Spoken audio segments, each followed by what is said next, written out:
Welcome back to my channel. Today I'm going to do my wrap up for April. This is actually the second time I've done this video. I filmed this video the other day and then sat down to edit it right now, and I was like, I actually hate everything about this video. I hated what I was wearing, hated my hair, so here we are again to do it again. It is 8 o'clock at night. The lighting is a bit bad. I feel like the lighting is never good on my videos anyway. So I had a pretty good reading month for the month of April, I would say. No 5-star reads.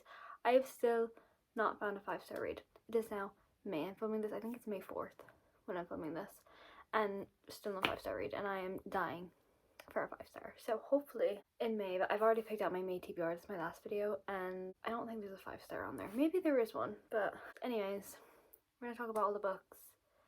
I don't know if I have the correct ratings. Let me get my iPad. I was gonna say I didn't have the correct ratings because my Goodreads is on my phone and I record on my phone, but I have my iPad, so I'm gonna be a little iPad kid and I'm going to use my iPad to tell you the ratings. The first book I read in April, well, I finished this in April, I started this in March, was Love Redesigned by Lauren Asher. I actually got on a massive slump in the middle of this book, and I don't know if this would have been 5 stars if I had not gotten in a slump. About halfway through I got in a slump. I don't think it was because of the book, I think it was just me personally. So this book is about Dahlia and Julian. So Dahlia is like a pretty famous, not famous, but she's a big interior designer. She redoes houses, she has her own like TV show and stuff. She moves back to where she grew up, which is called Lake Wisteria. I don't know how to say it, but I think that's what it is. She ends up meeting Julie. Her and Julian have a little bit of a history in the past. They were like, I don't know if they were best friends growing up, if they were together when they were younger, but they have a past. The banter in this book, the characters, the setting, I love small towns. Small towns like my favorite romance trope. It was so good. The second book I think comes out, is it in June? I think the second book comes out in June, which I think is, I forget their names. I ended up giving this one a 4.5 stars. So once again, if I wasn't in a slump, maybe I would have given it a 5. Also, I think this is my favourite Lauren Asher book. It's this one or The Final Offer, and I don't know which one. Then I read Tell Me Lies by Cruella Lovering. I was gonna film a video where I read my lowest rated and highest rated books from my March TBR, but I didn't end up filming this. I'm filming it this month, so that should be up. I think it's my next video, but that video is not, book isn't in it, it's different books, but this one is a toxic romance. If you want to read a toxic romance, here you go. This is the book. I do like reading about toxic romances, not gonna lie. I love toxic romance. Not that I want to be in a toxic relationship, I like reading about it. This one, you follow Lucy, and she goes to college. She doesn't know anyone there. Actually, she does. She has friends. I'm just a liar. She meets Stephen. Now, Stephen is a narcissist. Yeah, he's a narcissist. That's it. So she meets Stephen. They're talking a little bit. She falls for him quite quickly, but it's not like insta-lovey. Like, you can understand why she would fall for him. And he knows this, but he doesn't care. Like, he doesn't care about girls' feelings, anyone's feelings, except his own. You're not gonna like Stephen. Like, if you read this book, know that you're gonna hate Stephen. You're not gonna ever say to Stephen from Tell Me Lies is your favorite book boyfriend, because he's not going to be. But he is written in that way. Like, it's a very realistic relationship, I would say. Like, I feel like everyone definitely could relate to parts of Lucy and Stephen. It was just so like relatable and nice to see in a book where Lucy knew she liked him, knew that he was bad for her, but didn't know what to do. Very realistic. So if you want like a realistic college or like teenage romance, like they're in college in this, but I feel like I could relate this book when I was like 16, 17. Maybe read this one.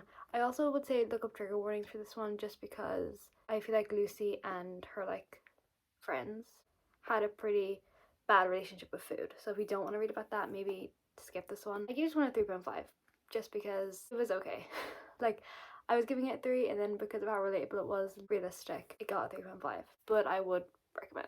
Then I read The House Across the Lake by Riley Sager. I had such high expectations for this book. I've seen so many good reviews on it and people love this book, and I was severely disappointed. This is basically about a woman, and she temporarily living like on a lake, and a famous kind of couple move into the house across the way, and it's a very like big modern house. There it is on the cover. She basically just becomes friends with the wife, and then she starts seeing like suspicious stuff going on across the way, so she takes out her binoculars, as you do, and she is watching the house across the lake, which is why it's called The House Across the Lake. And then one day the wife is missing, and she's like, oh my god, what do I do? Obviously it's not very legal to watch, you know, your neighbors and stalk them, so she didn't really know how to go about it. And that's basically what this book is about.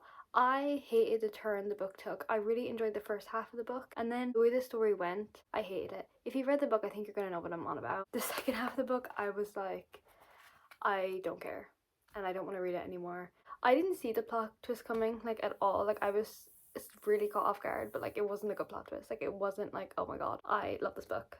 But I gave it a 3.5. Possibly a 3, but I think I'll remember this book, but not in a good way. Then I read The Happy Ever After playlist by Abby Jimenez. This is the second book in her like the Friend Zone little trilogy. But they're interconnected standalones, so you can read them on their own. This book follows Sloane, and she basically is going through something. I'm not going to say what it is. You find it out in the first book, but it'll spoil the ending kind of the second book. No. Yes, it'll spoil the ending of the first book if I tell you what she's going through. She's driving one day and a dog runs out in front of her car and just jumps into her car. So she tries to get in contact with the dog's owner, but he's not answering. And so she's like, okay, well, you're my dog. A couple weeks later, the owner reaches out to Sloane and is like, oh, you have my dog, can I have my dog back? And she's like, no, he's my dog now. That's how they meet. It's their romance, and it's so good. It's so cute. The banter, everything. Like, Abby Jimenez, her writing is just, she's my favorite author. I love her. This is also the One of Us is Famous trope, which I don't usually enjoy. The One of Us is Famous trope. Like, I've read, what books were the One of Us is Famous trope? I'm blanking now, but the ones I read Full Tilt, which was One of Us is Famous. What was the other one? I really hated it. Oh, When in Rome. Them two? No. This one is One of Us is Famous, but it's not like overbearing with the famousness. Do you know what I mean? Like, he's famous, but like, it's fine. The lighting's so bad. I apologize. I give this one a 4. Yeah, I give this one a 4. It isn't my favourite Abby Jimenez. I think Part of Your World will never be topped. I'm reading another one of her books this month. I'm reading Life's Too Short, which is the 3rd book this month.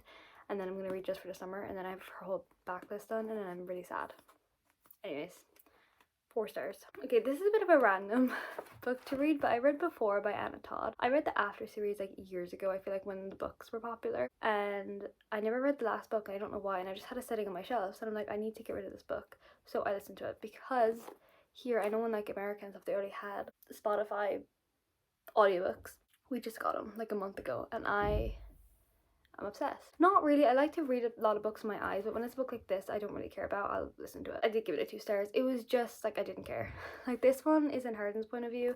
Like if you've read that After book, they're all in Tessa's point of view. This one, Hardin's point of view, but it was the same story as the first book. I don't care. It did waste all my Spotify hours, and I was in Spotify jail there for about 3 days, and it was not okay, but it was fine. And then lastly, I read Good Material by Dolly Alderton. This one I feel like I had high expectations for just because of the size of the book. Is that stupid? It is, isn't it? Carrie Soto is back is my favorite book ever, like 6-star read, favorite book, nothing will top it. It's like a big tall paperback, like this is a normal paperback size. And I was like, oh my god, because this is the same size, maybe I'll like this one. No, that's not how books work, funnily enough.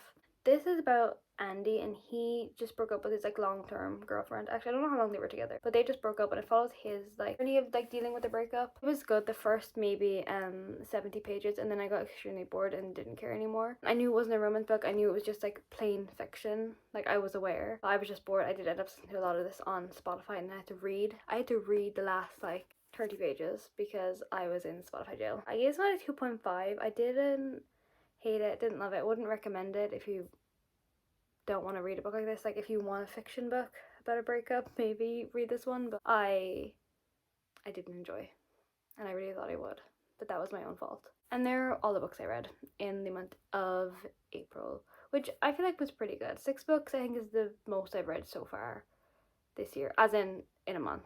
Because January, don't know. February, I didn't read a single book. I was in the biggest reading slump of my entire life. And then March, I don't know why I'm telling you all this. You didn't ask. Anyways, that's it. I'm gonna go edit this video now. And I will see you so soon in my next one. Bye.